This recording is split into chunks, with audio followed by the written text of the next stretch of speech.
this is M12, finally back with another video. Today aad bay u dhib badan tahay marka aad guri kaliya ku nooshahay gurigaas oo waliba lagula nool yahay qurumo kale oo aanad arkayn ay kugula nool yihiin sida jinka oo kale waxaad u malaysaa inaad taxiimo ku dhex nooshahay ninkan marar badan gurigan dhibaatooyin aad u badan ayaa kala kulmaa oo uu degan yahay marmarka qaar daaqadaha ayaa kaligood iska furma albaabada ayaa iska furma isagoo hurda wuxuu ka maqlaa codad aanu garanin meel ay ka soo baxayaan laakiin markan kaamirada ayaa ku xidhay wixii ay kaamiradu toobtay ayaa waxay noqotay wax aad iyo aad cabsi badan oo la yaab badan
waabay fiicnaan lahayd haddii aad arkaysid waxaa kusoo weeraraya weerarka dhibaatooyinka iyo hujumkuna sidaasi ayay ugu socdeen nolosha gurigan ayaa aad u dhib badan youtuberkan urduniga ah ee lagu magacaabo xasan barbar waxa uu tagay guri kaas oo dadka qaryada ama magaalada degan ay sheegaan guri aad u cabsi badan una dhibaato badan u yahay dadka galana ay la kulmaan weerar aad u baan isaguna dhibaatooyin badan ayaa kala kulmay xasan gurigan خايف يجيني الزلمة أو يكون هو موجود ما بعرف اسمع في صوت اسمع والله العظيم في صوت يا اخوان والله بصدق يا اخوان موقع بسم الله مش عارف بسم الله الرحمن الرحيم أعوذ بكلمات الله التامات من شر ما خلق بسم الله الذي لا يضر مع اسمه شيء في الأرض ولا في السماء وهو السميع العليم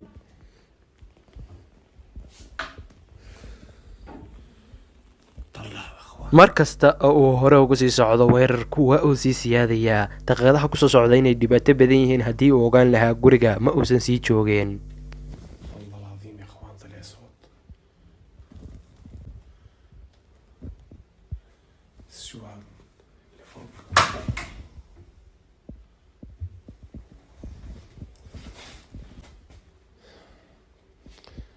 وحياة الله في إشي غريب في المكان يا أخوان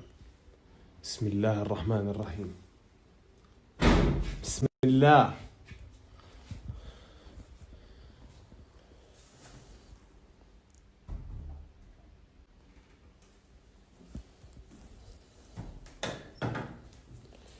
شفت الباب كيف سكر يا أخوان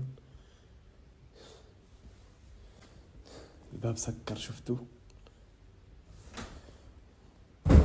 فعشان هيك السنابات ما بينزلوا بسرعة أنا خايف إن شاء الله ما يكونوا ينزلوا مخبطين بسم الله الرحمن الرحيم أخوان والله العظيم هاي الغرفة فيها إشي مش طبيعي بسم الله مين هون تعال نشوف هيك أخوان طب هذا مش أنا يا أخوان اللي في خيال والله العظيم في خيال في خيال غير خيالي وحياة الله أشوف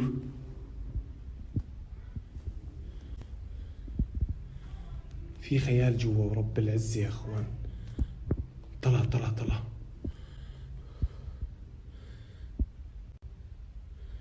والله العظيم في خيال يا أخوان جوا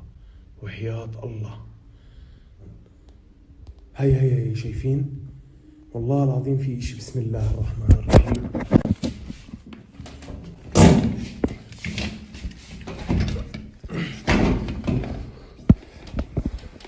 guriga oo dhan inkasta oo wada dhibaato iyo cabsi badan leeyahay laakiin mid ka mid ah qolalka ayaa xasan ku arkay wax aad ula yaabo. muqaamirka waxaa kasoo horbaxay had aad moodid inuu meesha uu qof ku dhex jiro, laakiin markii uu galay arrinta la yaab kale cidna ma aysan joogin, waxaasina waa uu isqariyey.